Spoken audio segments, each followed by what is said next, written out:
तो क्या राहुल गांधी ने परिवार के अंतर्विरोध को और बढ़ा दिया है क्या? ये उनका विषय है, वो जवाब देंगे। But come on Tejashwi Yadav, आप 2 नंबर के खिलाड़ी क्यों हो गए बिहार में?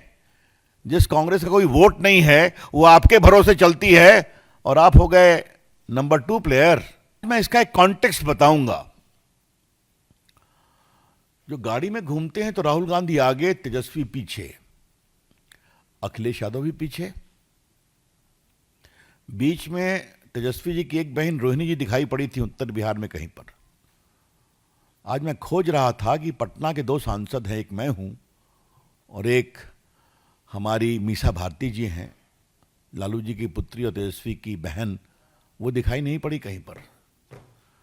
तो क्या राहुल गांधी ने परिवार के अंतर्विरोध को और बढ़ा दिया है क्या? ये उनका विषय है, वो जवाब देंगे। But come on Tejashwi Yadav, आप 2 नंबर के खिलाड़ी क्यों हो गए बिहार में? जिस कांग्रेस का कोई वोट नहीं है वो आपके भरोसे चलती है और आप हो गए नंबर 2 प्लेयर।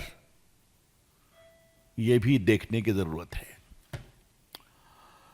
मित्रों, मैं कॉन्टेक्स्ट पे आता हूं और यह हम आज बताना बहुत जरूरी समझते हैं।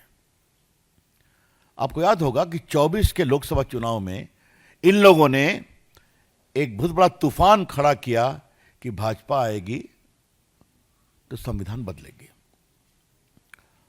और इसके कारण 2 जगह असर निश्चित पड़ा। एक उत्तर प्रदेश में, जहां समाजवादी पार्टी की सीटें भाजपा से आगे हो गई, और दूसरा महाराष्ट्र में, जहां कांग्रेस की सीटें भाजपा से आगे हो गई लोकसभा में।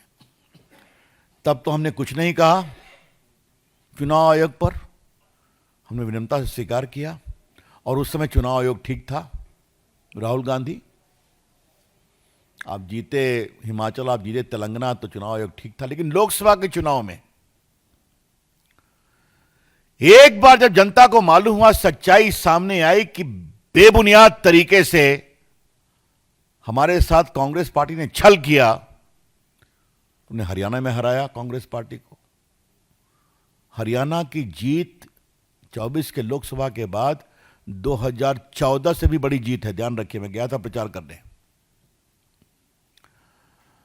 फिर महाराष्ट्र में जहां इतना हल्ला कर रहे थे तो वहां और हरा दिया।